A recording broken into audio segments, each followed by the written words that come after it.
poder dizer eu, né? Ela não tem ainda maturidade cerebral, psíquica, portanto, para poder dizer eu. Mas vai chegar um momento em que ela se perceberá na linguagem, né, como parte disso, como parte da linguagem, como parte da sociedade, e então ela dirá eu. E o Benveniste diz isso. Quando a criança diz eu, é porque ela já desenvolveu consciência da própria subjetividade na linguagem. Então, a nossa consciência e a consciência que nós temos da consciência são manifestações, né, são formações, melhor dizendo, nas nossas faculdades mentais, frutos, né, da linguagem. Além disso, a linguagem guarda na língua, especificamente no léxico, que é a ideia lá da linguística histórico-antropológica, a história do desenvolvimento cultural e político da sociedade, né? Então, essa é a teoria, né, da linguagem, da linguística histórica antropológica, né, que eu pude identificar no Benveniste. Ele tem essa técnica de leitura, né, a partir dessa história do desenvolvimento cultural e político de uma sociedade que fica impresso no léxico, né? Então, a linguagem tem, né, a linguagem guarda na língua essa característica. Então, você apesar, né, ele diz claramente, textualmente, que nós usamos a língua sincronicamente e não diacronicamente, né? Quer dizer, a história da língua não interfere no nosso uso da língua. Mas, nessa teoria da linguística histórico-antropológica, ele vai mostrar como que a língua carrega a história, né? E carrega, assim, os discursos, as ideologias presentes, guardadas ali, arquivadas no léxico. Bem, eu chegando no fim da apresentação, eu queria trocar aqui pelo... Vocês querem fazer intervalo?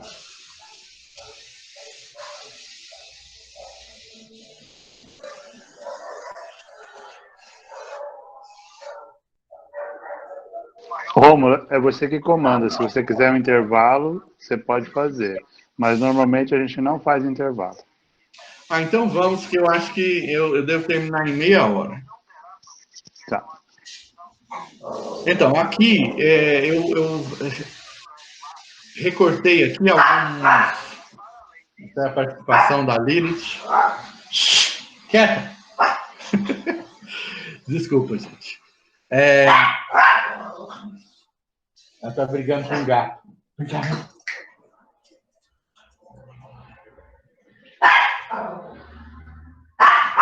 Eu vou ter que parar aí.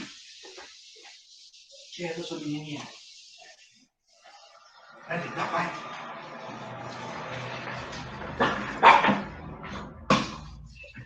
Olha que coisa, gente. Minha filha mais nova. Então, não. Agora quieta. Desculpa, gente. Então, eu fiz aqui um recorte da... Deixa eu colocar isso aqui. Como que eu vou colocar? F12, né? F11, não, F12. F5. F5.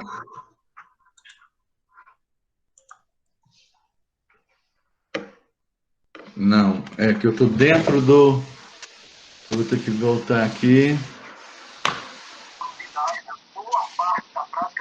Mas eu estou vendo o seu slide. O slide você está vendo, né? Não, eu quero colocar... Eu quero trocar do slide para um arquivo do Word. Então, você vai ter que minimizar e esse arquivo do PowerPoint e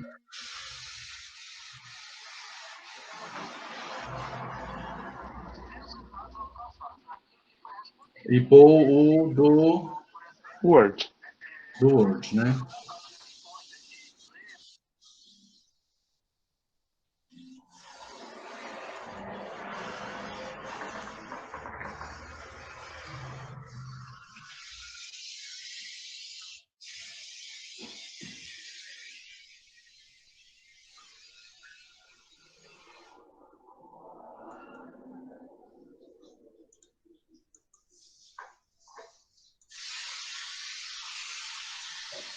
E aí eu vou lá no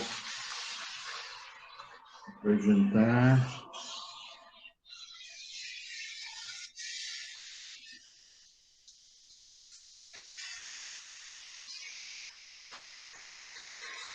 Estão vendo?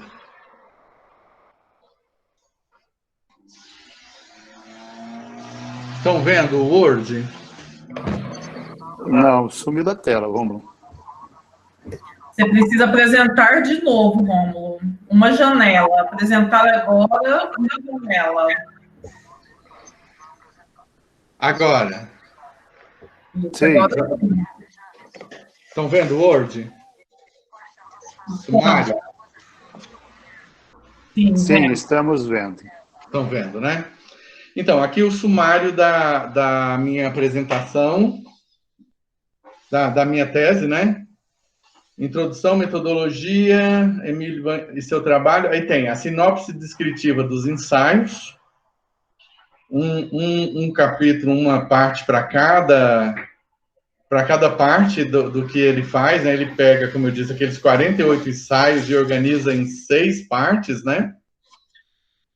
E depois um novo projeto de linguística geral, onde eu discuto, né, os conceitos linguísticos, a enunciação e uma visão geral de Benveniste sobre a linguística. Aí aqui eu separei alguns trechos. Benveniste fez uma oposição bastante significativa entre signo e palavra.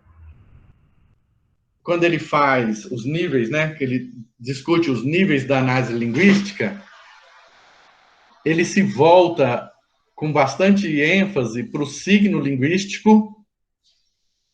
E eu posso dizer assim, por mim, eu só compreendi o signo linguístico estudando os níveis da análise linguística, né?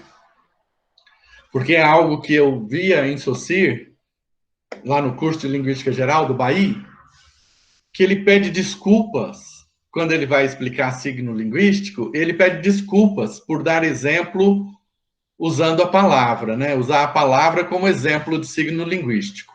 Isso sempre me intrigou, mas eu não compreendia, né, o que era o signo linguístico. E na minha opinião, uma das coisas mais complexas, mais difíceis de se entender dentro da linguística, né? O que é o signo linguístico. Então, Benveniste fez uma oposição bastante significativa entre signo e palavra. Essa é, de fato, a base da sua teoria da semiologia da língua, essa oposição que ele faz. A exemplo da semiose entre significante e significado na linguagem, o modo semiótico e o modo semântico irão opor signo e palavra. O signo tem seu significado formado dentro do sistema na língua. Então, aquilo que o sistema na língua forma, para o Benveniste e para o Saussure também, é o signo linguístico. A palavra, por outro lado, tem seu sentido formado na linguagem, sobre o signo que lhe serve de significante. Quer dizer, para o Benveniste, a palavra se forma sobre o signo. Para Benveniste, a palavra é o nível da linguagem de que os falantes têm plena consciência. Dessa maneira, a palavra constitui a menor unidade do discurso, enquanto a frase, por sua vez, sendo uma articulação de palavras, constitui-se na menor unidade articulada do discurso. Essa seria a síntese da teoria da semiologia da língua. a dupla articulação da linguagem entre o modo semiótico e o modo semântico. O modo semiótico operando a língua e o semântico operando o discurso. O semiótico constituindo sintagmas como articulação de signos, o semântico constituindo frases como articulação de palavras. O semiótico gerando significados, o semântico gerando sentidos. Os dois operando a obra.